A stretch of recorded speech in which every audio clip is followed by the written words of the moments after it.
Hi hello friends, ಬನ್ನಿ ಇವತ್ತು ನಾನು ನಿಮಗೆ ತುಂಬ ಸಿಂಪಲ್ಲಾಗಿ ಯಾವುದೇ ರೀತಿ ಓವನ್ ಇಲ್ಲದೆ ಕೇವಲ ಒಂದು 3 ಇಂಗ್ರೀಡಿಯೆಂಟ್ಸಿಂದ ನಾನು ಬಿಸ್ಕೆಟ್ನ ಯಾವ ಥರ ಮಾಡೋದು ಅಂತ ತೋರಿಸ್ಕೊಡ್ತೀನಿ. ಒಂದು 15 ಡೇಸ್ವರೆಗೂ ನೀವು ಸ್ಟೋರ್ ಮಾಡಿ ಇಟ್ಕೊಳ್ಬೋದು.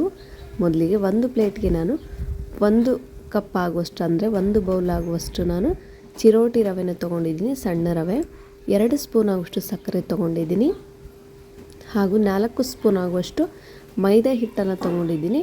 ನಿಮಗೆ ಯಾವುದು ಡ್ರೈ ಫ್ರೂಟ್ಸ್ ಇಷ್ಟನೋ ಅದನ್ನು ತೊಗೊಳ್ಳಿ. ನಂತರ 1 ಸ್ಪೂನ್ ಆಗುವಷ್ಟು ಬೇಕಿಂಗ್ ಪೌಡರ್ ಹಾಗೂ 1 ಸ್ಪೂನ್ ಆಗುವಷ್ಟು ತುಪ್ಪವನ್ನು ಹಾಕ್ಕೊಳ್ತಾ ಇದ್ದೀನಿ. ತುಪ್ಪವನ್ನು ಹಾಕೋದ್ರಿಂದ ಟೇಸ್ಟ್ ಚೆನ್ನಾಗಿರುತ್ತೆ. ಸ್ವಲ್ಪ ನೀವು ತುಪ್ಪ ಜಾಸ್ತಿ ಕೂಡ ಹಾಕ್ಕೊಳ್ಬೋದು. ನೋಡಿ, ಯಾವುದೇ ರೀತಿ ಓವನ್ ಇಲ್ಲದೆ ತುಂಬ ಸಿಂಪಲ್ಲಾಗಿ ಯೂನಿಕ್ಕಾಗಿ ಮಾಡ್ಬೋದು. ಟೇಸ್ಟ್ ಮಾತ್ರ ಅಲ್ಟಿಮೇಟ್ ಆಗಿರುತ್ತೆ. ನೀವು ಯಾವ ಥರ ಇಂಗ್ರೀಡಿಯೆಂಟ್ಸ್ನ ಯೂಸ್ ಮಾಡ್ಕೊಂಡು ಮಾಡ್ತಿರೋ ಅದ್ರ ಮೇಲೆ ನಿಮ್ಮ ಬಿಸ್ಕೆಟ್ ಡಿಪೆಂಡ್ ಆಗಿರುತ್ತೆ. ನೋಡಿ, ಈ ಥರ ಚೆನ್ನಾಗಿ ಒಂದು ಕನಿಷ್ಠ ಅಂದರೆ ಒಂದು 5ರಿಂದ 6 ನಿಮಿಷನಾದರೂ ನೀವು ಈ ಥರ ಮಿಕ್ಸ್ ಮಾಡಲೇಬೇಕಾಗುತ್ತೆ. ಡೈರೆಕ್ಟಾಗಿ ಒಂದೇ ಸಲ ಮಿಕ್ಸ್ ಮಾಡಿ ಹಾಲನ್ನು ಹಾಕ್ಕೊಳ್ಳಿಕ್ಕೆ ಹೋಗಬೇಡಿ. ತುಂಬ ನಿಧಾನವಾಗಿ ಈ ಥರ ನೀವು ಮಿಕ್ಸ್ ಮಾಡ್ತಾನೆ ಇರಿ. ಸ್ವಲ್ಪ ಡ್ರೈ ಫ್ರೂಟ್ಸನ್ನು ಜಾಸ್ತಿ ಹಾಕಿ, ಟೇಸ್ಟು ತುಂಬ ಚೆನ್ನಾಗಿರುತ್ತೆ ಬಿಸ್ಕೆಟ್ ತಿನ್ನುವಾಗ. ನೋಡಿ, ಓವನ್ ಇಲ್ಲದೆ ನೀವು ಕೂಡ ತುಂಬ ಸುಲಭವಾಗಿ ಮನೆಯಲ್ಲೇ ಮಾಡ್ಬೋದು. ಮಕ್ಕಳಿಗೆ ಸ್ಕೂಲಿಂದ ಬಂದ ತಕ್ಷಣ ಒಂದು ಬಿಸ್ಕೆಟ್ ಕೊಟ್ಟರೆ ತುಂಬ ಸೂಪರಾಗಿರುತ್ತೆ ಹಾಗೂ ಹೆಲ್ದಿಯಾಗೂ ಇರುತ್ತೆ. ನಾನೀಗ ಒಂದು ಬೌಲಲ್ಲಿ ಕಾಯಿಸಿ ಆರಿಸಿರುವಂತಹ ಉಗುರು ಬೆಚ್ಚಗಿನ ಹಾಲನ್ನು ತೊಗೊಂಡಿದ್ದೀನಿ. 1 ಸ್ಪೂನ್ ಸ್ವಲ್ಪನೇ ಹಾಕ್ಕೊಳ್ತಾ ಇರಬೇಕು. ನೋಡಿ, ಈ ಥರ ಉಂಡೆ ಮಾಡೋ ಅದಕ್ಕೆ ನೋಡ್ಕೊಳ್ಳಿ. ಬರಲಿಲ್ಲ ಅಂದರೆ ಮತ್ತೆ 1 ಸ್ಪೂನ್ ಹಾಲನ್ನು ಹಾಕ್ಕೊಳ್ಳಿ. ಒಂದೇ ಸಮನೆ ಹಾಲನ್ನು ಹಾಕಲಿಕ್ಕೆ ಹೋಗಬೇಡಿ. ಈ ಥರ ಮಿಕ್ಸ್ ಮಾಡಿ ಕಂಟಿನ್ಯೂಸ್ ಆಗಿ ನಿಮಗೆ ಒಂದು 6ರಿಂದ 7 ನಿಮಿಷನಾದರೂ ನೀವು ಈ ಥರ ಮಿಕ್ಸ್ ಮಾಡಲೇಬೇಕಾಗುತ್ತೆ. ಕೈ ಆಡ್ತಾನೆ ಇರಿ. ನೋಡಿ, ಈ ಥರ ನಾನು ಉಂಡೆ ಮಾಡ್ಕೊಳ್ಳೋದು, ಅದನ್ನು ಹೊಡಿಯೋದು, ಉಂಡೆ ಮಾಡ್ಕೊಳ್ಳೋದು, ಅದನ್ನು ಸ್ಮ್ಯಾಶ್ ಮಾಡೋದು. ಆ ಥರ ಮಾಡೋದ್ರಿಂದ ಬಿಸ್ಕೆಟು ತುಂಬ ಕ್ರಿಸ್ಪಿಯಾಗಿ ಒಳಗಡೆ ಎಲ್ಲ ತುಂಬ ಸಾಫ್ಟಾಗಿರುತ್ತೆ. ಈ ಥರ ಮಾಡೋದ್ರಿಂದ ನೀವು ಯಾವುದಾದ್ರೂ ವೀಡಿಯೋಸ್ಗಳಲ್ಲಿ ಅಥವಾ ಇನ್ಸ್ಟಾಗ್ರಾಮ್ನಲ್ಲಿ ನೋಡಿರ್ಬೋದು. ಈ ಥರ ತುಂಬ ನಾದ್ಕೊಳ್ತಾರೆ, ಹಿಟ್ಟನ್ನಾಗಲಿ ಅಥವಾ ಏನಾದರೂ ರವೆ ಆಗಲಿ, ಈ ಥರ ಕೈಲಿಂದ ತುಂಬ ಸ್ಮ್ಯಾಶ್ ಮಾಡ್ತಾರೆ. ಈ ಥರ ಮಾಡೋದ್ರಿಂದ ಬಿಸ್ಕೆಟ್ ತುಂಬ ಸಾಫ್ಟಾಗಿರುತ್ತೆ ಒಳಗಡೆ. ನೋಡಿ, ನಾನು ಸ್ವಲ್ಪನೇ ಹಾಲನ್ನು ಹಾಕ್ಕೊಂಡು ಈ ಥರ ಒಂದು ಉಂಡೆ ಅದಕ್ಕೆ ಬರಬೇಕು. ಕೈಯಲ್ಲಿ ರವೆ ಇಟ್ಕೊಂಡ್ರೆ ಉಂಡೆ ಆಗಬೇಕು. ಅದಕ್ಕೆ ಬರೋ ತನಕ ನೀವು ಚೆನ್ನಾಗಿ ಮಿಕ್ಸ್ ಮಾಡ್ಕೊಳ್ಬೇಕಾಗುತ್ತೆ. ನೋಡಿ, ಲೈಟಾಗಿ ಈಗ ಉಂಡೆ ಅದಕ್ಕೆ ಬರ್ತಾಯಿದೆ. ಉಂಡೆ ಅದಕ್ಕೆ ಬರಬೇಕಂತೇಳಿ ನೀವು ಒಂದೇ ಸಮನೆ ಹಾಲನ್ನು ಹಾಕ್ಕೊಂಡು ಹಿಟ್ಟನ್ನು ನಾದ್ಕೊಂಡ್ರೆ ಖಂಡಿತವಾಗ್ಲೂ ಬಿಸ್ಕೆಟ್ ಬರೋದಿಲ್ಲ. ಈ ಥರ ನಿಧಾನವಾಗಿ ನೀವು ಹಾಲನ್ನು ಹಾಕ್ಕೊಂಡು ಕಾಯಿಸ್ಕೊಂಡಿರುವ ಹಾಲನ್ನು ಹಾಕ್ಕೊಳ್ಬೇಕಾಗುತ್ತೆ. ನಂತರ ಅದನ್ನು ನಾನೀಗ ಒಂದು ಮಿಕ್ಸಿ ಜಾರ್ಗೆ ಹಾಕ್ಕೊಳ್ತಾ ಇದ್ದೀನಿ. ನೀವು ಇಲ್ಲ ನಾವು ಫಸ್ಟ್ಗೆ ಹಾಕೋಲ್ಲ ಅನ್ನೋರು ಡೈರೆಕ್ಟಾಗಿ 1 ಕಪ್ ಸೂಜಿ ರವೆನ ಮಿಕ್ಸಿ ಜಾರ್ಗೆ ಹಾಕಿ ನಂತರ ಹಾಲು ಮೈದಾ ಹಿಟ್ಟನ್ನು ಹಾಕ್ಕೊಳ್ಬೋದು. ಬಟ್ ನಾನು ಎಲ್ಲ ಮಿಕ್ಸ್ ಮಾಡಿ 1-2 ನಿಮಿಷ ಬಿಟ್ಟಾದಮೇಲೆ ನಾನು ಈ ಥರ ಮಿಕ್ಸಿ ಜಾರ್ಗೆ ಹಾಕ್ಕೊಂಡು ಒಂದು ಪ್ಲೇಟ್ಗೆ ಹಾಕ್ಕೊಳ್ತಾ ಇದ್ದೀನಿ. ನೋಡಿ, ನೀವು ಯಾವುದೇ ರೀತಿಯ ನೀವು ನೋಡ್ತಿರ್ಬೋದು. ನೋಡಿ ಎಷ್ಟು ಸಾಫ್ಟಾಗಿದೆ ಅಂತ. ಸಣ್ಣಾಗಿ ಗ್ರೈಂಡ್ ಮಾಡ್ಕೊಳ್ಬೇಕಾಗುತ್ತೆ. ತರಿಯಾಗಿರಬಾರ್ದು, ಪೂರ್ತಿ ಸಣ್ಣಾಗಿ ಗ್ರೈಂಡ್ ಮಾಡ್ಕೊಂಡು ಬನ್ನಿ. ನಂತರ ನೀವು ಬೇಕಿದ್ರೆ ಈಗ ತುಪ್ಪ ಕೂಡ ಆ್ಯಡ್ ಮಾಡ್ಕೊಳ್ಬೋದು. ನೀವು ಯಾವುದೇ ರೀತಿ ಈಗ ನೋಡ್ಕೊಳ್ಬೋದು. ನೋಡಿ, ಈ ಥರ ಉಂಡೆ ಆಗಿ ಬರಬೇಕು. ನೀವು ಫಸ್ಟ್ಗೇನಾದರೂ ಮಿಕ್ಸಿ ಜಾರ್ಗೆ ರವೆನ ಸಣ್ಣಗೆ ಮಾಡ್ಕೊಂಡಾದರೂ ಹಾಕಿ ಅಥವಾ ಎಲ್ಲ ಮಿಕ್ಸರನ್ನು ಮಾಡಿಕೊಂಡು ಕೂಡ ನೀವು ಜಾರ್ಗೆ ರೆಡಿ ಮಾಡ್ಕೊಳ್ಬೋದು. ನೋಡಿ, ಈ ಥರ ಎಲ್ಲ ಮಿಕ್ಸಿ ಜಾರ್ಗೆ ಹಾಕಿದ ನಂತರ ನೀವು ಚೆನ್ನಾಗಿ ಈ ಥರ ನಾದ್ಕೊಳ್ಬೇಕು.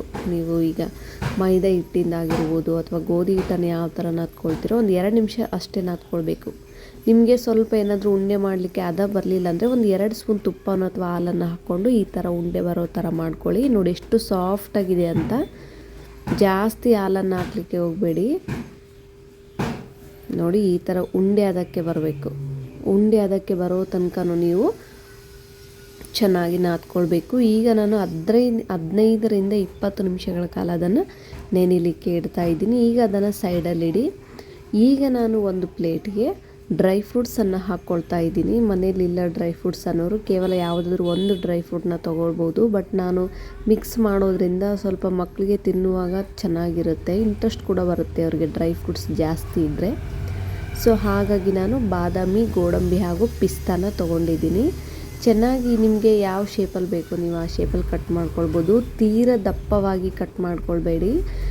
ನೀವು ಮಿಕ್ಸಿ ಜಾರ್ಗೂ ಕೂಡ ಹಾಕ್ಕೊಳ್ಬೋದು, ಬಟ್ ಅದು ತೀರಾ ಸಣ್ಣ ಆಗಿಬಿಡುತ್ತೆ ಜಾರ್ಗೆ ಏನಾದರೂ ಹಾಕಿದರೆ. ಹಾಗಾಗಿ ನಾನು ಜಾರ್ಗೆ ಹಾಕ್ತಿಲ್ಲ, ಈ ಥರ ತೆಳುವಾಗಿ ಕಟ್ ಮಾಡ್ಕೊಳ್ತಾ ಇದ್ದೀನಿ. ನಂತರ ಎಲ್ಲ ಡ್ರೈ ಫ್ರೂಟ್ಸ್ನು ಕೂಡ ತುಂಬ ತೆಳುವಾಗಿ ಕಟ್ ಮಾಡಿಕೊಂಡು ಈಗ ಒಂದು ಪ್ಲೇಟ್ಗೆ ನಾನು ಆಯಿಲನ್ನು ಸ್ಕ್ರಬ್ ಮಾಡ್ಕೊಳ್ತಾ ಇದ್ದೀನಿ. ಯಾಕೆಂದರೆ ಬಿಸ್ಕೆಟ್ನ ಇಡಲಿಕ್ಕೆ. ನೀವು ಬಟರ್ ಪೇಪರ್ ಇಲ್ಲ ಅನ್ನೋರು ಮೈದಾ ಹಿಟ್ಟು ಹಾಗೂ ನೀರನ್ನು ಚೆನ್ನಾಗಿ ಮಿಕ್ಸ್ ಮಾಡಿಕೊಂಡು ಇದು ಈ ಥರ ಸ್ಕ್ರಬ್ ಕೂಡ ಮಾಡ್ಬೋದು. ಬಟ್ ಬಟರ್ ಪೇಪರ್ ಇದ್ದನ್ನು ಬಿಸ್ಕೆಟ್ ತುಂಬ ಚೆನ್ನಾಗಿ ಬರುತ್ತೆ, ಯಾವುದೇ ರೀತಿ ಕೆಳಗಡೆ ಒತ್ತಿರೋದಿಲ್ಲ. ಸೊ ಈಗ ಬಟರ್ ಪೇಪರನ್ನು ಹಾಕ್ಕೊಂಡು ಅದ್ರ ಮೇಲೆ ಕೂಡ ಈ ಥರ ಆಯಿಲ್ನ ಸ್ಕ್ರಬ್ ಮಾಡ್ತಾ ಇದ್ದೀನಿ. ಮೀಡಿಯಮ್ ಆಗಿ ಆಯಿಲ್ನ ಹಾಕ್ಕೊಂಡು ಸ್ಕ್ರಬ್ ಮಾಡ್ಕೊಳ್ಳಿ. ಬಟರ್ ಪೇಪರ್ ಇಲ್ಲ ಅಂದರೆ ಕೆಲವೊಂದು ಸಲ ಬಿಸ್ಕೆಟ್ ಬರೋದಿಲ್ಲ. ಸೊ ಖಂಡಿತವಾಗ್ಲೂ ಇದನ್ನು ಬಟರ್ ಪೇಪರ್ನ ಮಿಸ್ ಮಾಡಬೇಡಿ. ನೋಡಿ ಈ ಥರ ಚೆನ್ನಾಗಿ ಸುತ್ತಲೂ ಕೂಡ ಎಲ್ಲೆಲ್ಲೂ ಪೇಪರ್ ಇದೆಯೋ ಅಲ್ಲೆಲ್ಲ ಕ್ಲೀನಾಗಿ ಸ್ಕ್ರಬ್ ಮಾಡಿಕೊಂಡು ಇದನ್ನು ಸೈಡಲ್ಲಿ ಇಡಿ ಒಂದು 2 ನಿಮಿಷ. ಈಗ ನಾವು ನೆನೆಲಿಕ್ಕೆ ಇಟ್ಟಿರುವಂತಹ ಸೂಜಿ ರವದ ಹಿಟ್ಟನ್ನು ತೊಗೊಂಡು ನೋಡಿ, ನಿಮಗೆ ದಪ್ಪ ಬೇಕು ಅಂದರೆ ದಪ್ಪ ಮಾಡ್ಕೊಳ್ಳಿ, ತೆಳುವಾಗಿ ಬೇಕಂದರೆ ತೆಳುವಾಗಿ ಮಾಡ್ಕೊಳ್ಳಿ, ಮೀಡಿಯಮ್ ಆಗಿ ಮಾಡ್ಕೊಳ್ಳಿ. ತೀರಾ ದಪ್ಪನೂ ಬೇಡ, ತೀರಾ ತೆಳುವಾಗಿ ಬೇಡ. ಉಂಡೆ ಥರ ಮಾಡ್ಕೊಳ್ಳಿ. ಫಸ್ಟು ಕೈಗೆ ಸ್ವಲ್ಪ ತುಪ್ಪವನ್ನು ಹಾಕ್ಕೊಳ್ಳಿ. ಜಾಸ್ತಿ ಮತ್ತು ಎಣ್ಣೆ ಹಾಕ್ಕೊಂಡು ತುಪ್ಪ ಹಾಕ್ಕೊಳ್ಳೋಕೆ ಹೋಗಬೇಡಿ. ಬಿಸ್ಕೆಟ್ ತೀರಾ ಸಾಫ್ಟ್ ಆಗಿದ್ದರೆ ಬೇಗ ಬೇಯೋದಿಲ್ಲ. ಸೊ ನಾವು ಪಾತ್ರೆಯಲ್ಲಿ ಮಾಡ್ತಿರೋದ್ರಿಂದ, ಓವನಲ್ಲಾದರೆ ಪರವಾಗಿಲ್ಲ ಬರುತ್ತೆ, ಬಟ್ ನಾವು ಪಾತ್ರೆಯಲ್ಲಿ ಮಾಡ್ತಿರೋದ್ರಿಂದ ಜಾಸ್ತಿ ಹಾಲಾಗಲಿ ಅಥವಾ ತುಪ್ಪ ಆಗಲಿ ಎಣ್ಣೆ ಆಗಲಿ ಹಾಕ್ಲಿಕ್ಕೆ ಹೋಗಬೇಡಿ.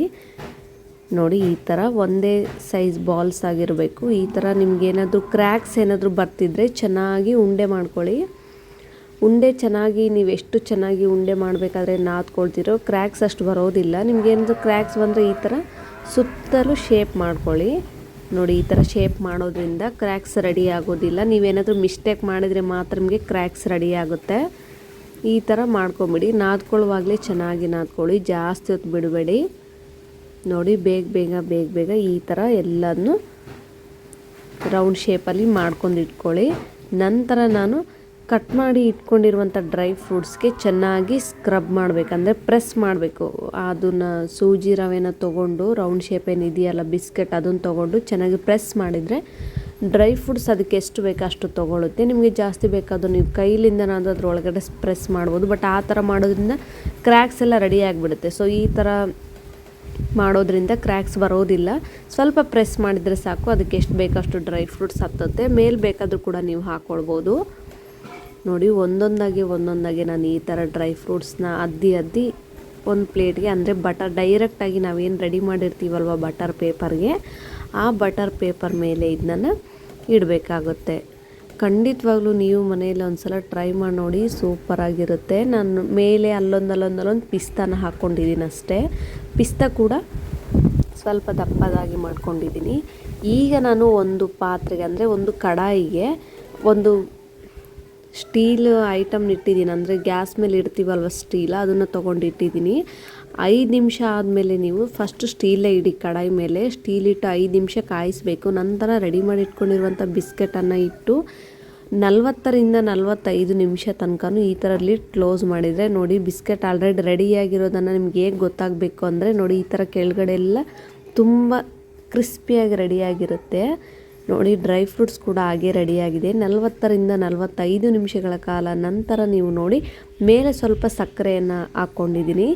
ಖಂಡಿತವಾಗ್ಲೂ ನೋಡಿ ತುಂಬಾ ಸೂಪರಾಗಿ ಯೂನಿಕ್ಕಾಗಿ ಬಿಸ್ಕೆಟ್ ರೆಡಿಯಾಗಿತ್ತು. ನೀವು ಕೂಡ ಒಂದು 15 ಡೇಸ್ ಕೂಡ ಒಂದು ಬಾಕ್ಸ್ ಒಳಗಡೆ ಸ್ಟೋರ್ ಮಾಡಿ ಕೂಡ ಇಡ್ಬೋದು. ಖಂಡಿತವಾಗ್ಲೂ ಈ ವಿಡಿಯೋ ಏನಾದರೂ ನಿಮಗೆ ಇಷ್ಟ ಆಗಿದ್ದರೆ ನೀವು ಕೂಡ ಒಂದು ಸಲ ಟ್ರೈ ಮಾಡಿ, ಹೇಗಿತ್ತು ಅಂತ ನನಗೆ ತಿಳಿಸಿ. Thank you.